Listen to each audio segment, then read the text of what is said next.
So, you are a professional and you would like to improve your job hunting skills. In particular, you want to know how to answer the interview question, where do you see yourself in 5 years from today? Okay? And in this video, I'm going to help you with that. I have a lot of experience in this area. I was a professional for many years. I was an IT professional, IT consultant. And I helped a lot of other IT professionals, IT executives with their career advancement. And I taught business leadership seminars. I was a recruiter. I published 4 books in this area. And I've also been interviewed by NBC on career and business and office politics. So, the question, okay? Where do you see yourself in 5 years from today? Why do they ask you that? All right, and how do you answer it? Okay, the best way to help you to handle this question is to explain what's going on behind the scene, so you can come up with your own answer. Okay, is to explain to you why would they ask you such a question. Okay, why would they want to know? What is the purpose of them asking you that question? And the answer starts with, okay, there's no more loyalty from employees to employers, and also no more loyalty from employers to employees. All right? But you might say, well, it did exist in corporate America. Yes, that is true. Employees and their loyalty toward the corporation, and corporations and their loyalty toward the employees, that did exist. Roughly from 1950 to 1990, all right? In 1950, after World War II, right, if you're 18, you're 22, you come to one of those legacy giant corporations, right, to seek employment. The attitude from the corporation is, oh, good, okay? You want to work for us? Good. Be a good boy, be an obedient good boy. Give us your youth until you're 65, from 18, from 22 to 65. And after you retire, in addition to Social Security, okay, the corporation will give you a pension. The corporation will pay you in your old age, okay, until you pass away. And if you pass away, we'll keep on paying your spouse until she passes away, okay? That's 1950 to 1990. All right. And then by late 80s, early 90s, this number doesn't work anymore. Because, for starters, right, back then in 1950s when they designed the system, right, people live on average 2 more years after their retirement, from 65 to 67. Okay. One of the reasons is because most people did manual labor back in the 1950s. Second reason is medical technology was nowhere near as good as today. Think about it, okay? Back in 1776, if you follow a horse in Philadelphia in winter, and then the horse kicked you in the head, and then you just bled to death, okay? There's no cell phone to call ambulance. There's no modern medicine to come and save you, right? That was just regarded as normal. Today, not so much. Not so much. So back then, people lived on average 2 more years after their retirement, and then the corporations can afford to use the fruit of the labor from the current younger employees to pay their retired employees. Today, people are living longer and longer and longer, 40 years after their retirement. Okay, the corporations become top heavy. They cannot afford to pay all these old retired people not working, just collecting a pension, right? So around 1990, all these big corporations, they all lobbied politicians to change the law, all right? From defined benefit to defined contribution. These are legal HR terms, right? So pre-1990, the pension is mostly called defined benefit. Post-1990, the pension is mostly called defined contribution. All right? So under defined benefit, right, when you reach 65, the corporation will pay you a fixed amount every month linked with inflation until you die. That's pre-1990. Post-1990 is defined contribution. Okay, every month while you're working for this corporation, the corporation will cut out certain amount, okay, defined amount, okay, and contribute to your own retirement. All right, it's called defined contribution. Where is your contribution going? What are you contributing to? Well, you're contributing, okay, to Wall Street. Okay, every month, okay, part of your salary is taken out of you, okay, you pay whether you like it or not, all right, and it's given to Wall Street, all right. You know what they call Wall Street? It's the biggest casino. And then when they win, they keep the winning. And then when they lose, right, you lose. They don't lose. And when they really lose, they call themselves too big to fail, and you, the taxpayer, you come and bail them out. So as a result of that, okay, as a result of this change, there's no more loyalty between employees and corporations, because under defined benefit,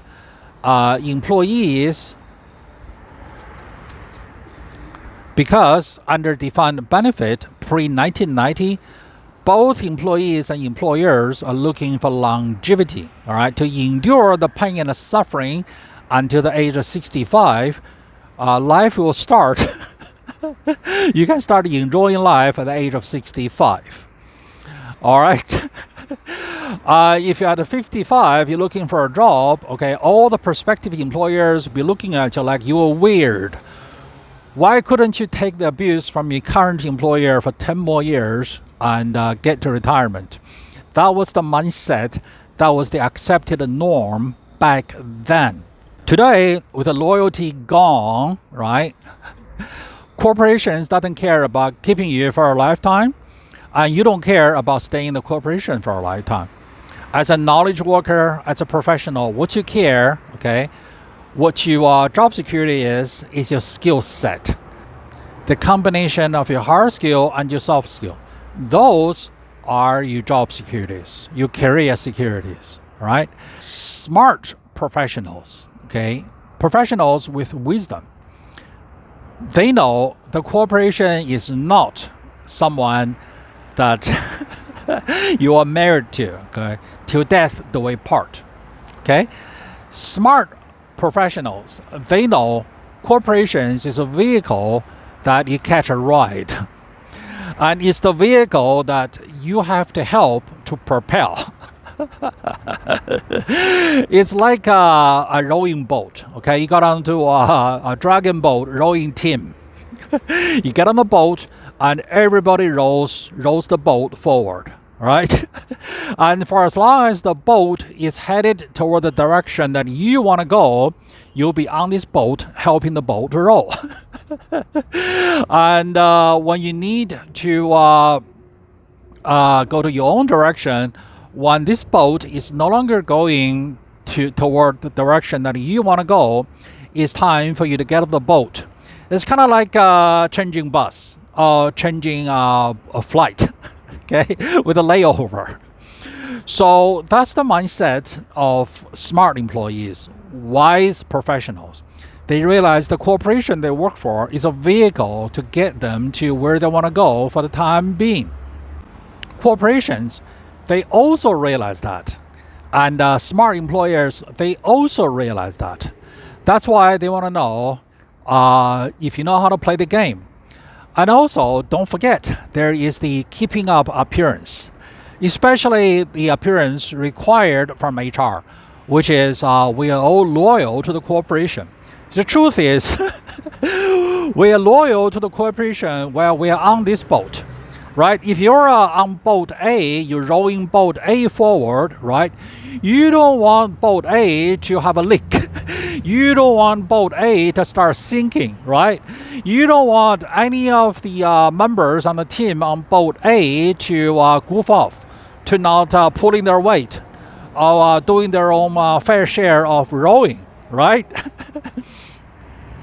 So HR, right, many of the activities and a mindset that it's appearance for appearance sake, right, is I'm loyal to this corporation, right? So this is just a game that the hiring manager need to know if you know how to play, right? And that's the reason behind the question, where do you see yourself in 5 years?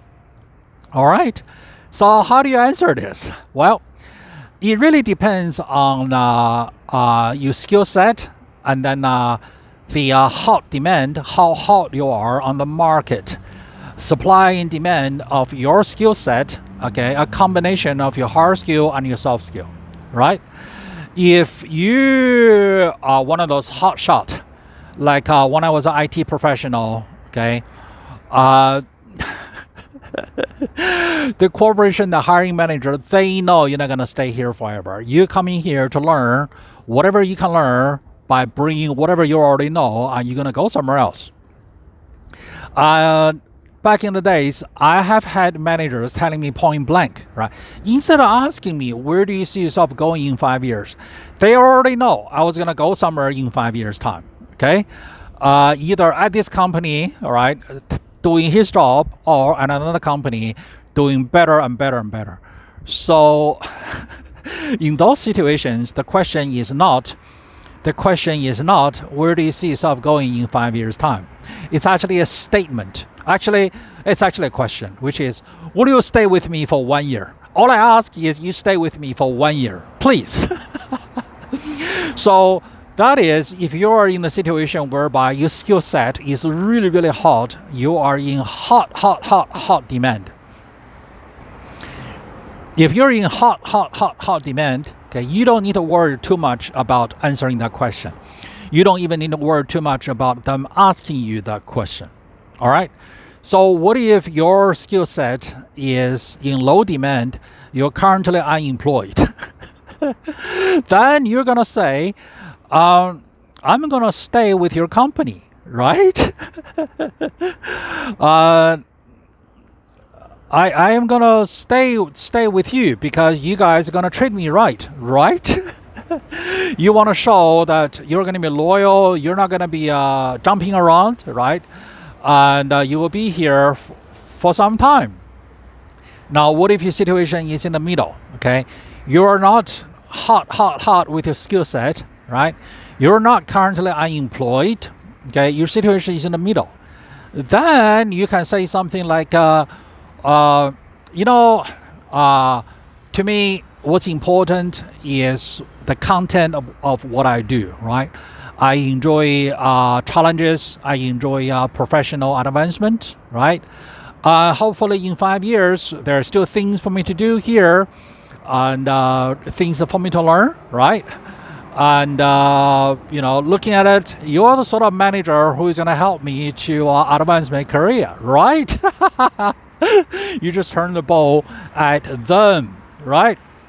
So knowing where you are and knowing where they are is the key to answer this question, right? And as the book Art of War has taught us, you got to know yourself, you got to know your opponent. So I just explained the situation to you, right? To learn about yourself and then to learn about the opponent, which is the hiring company.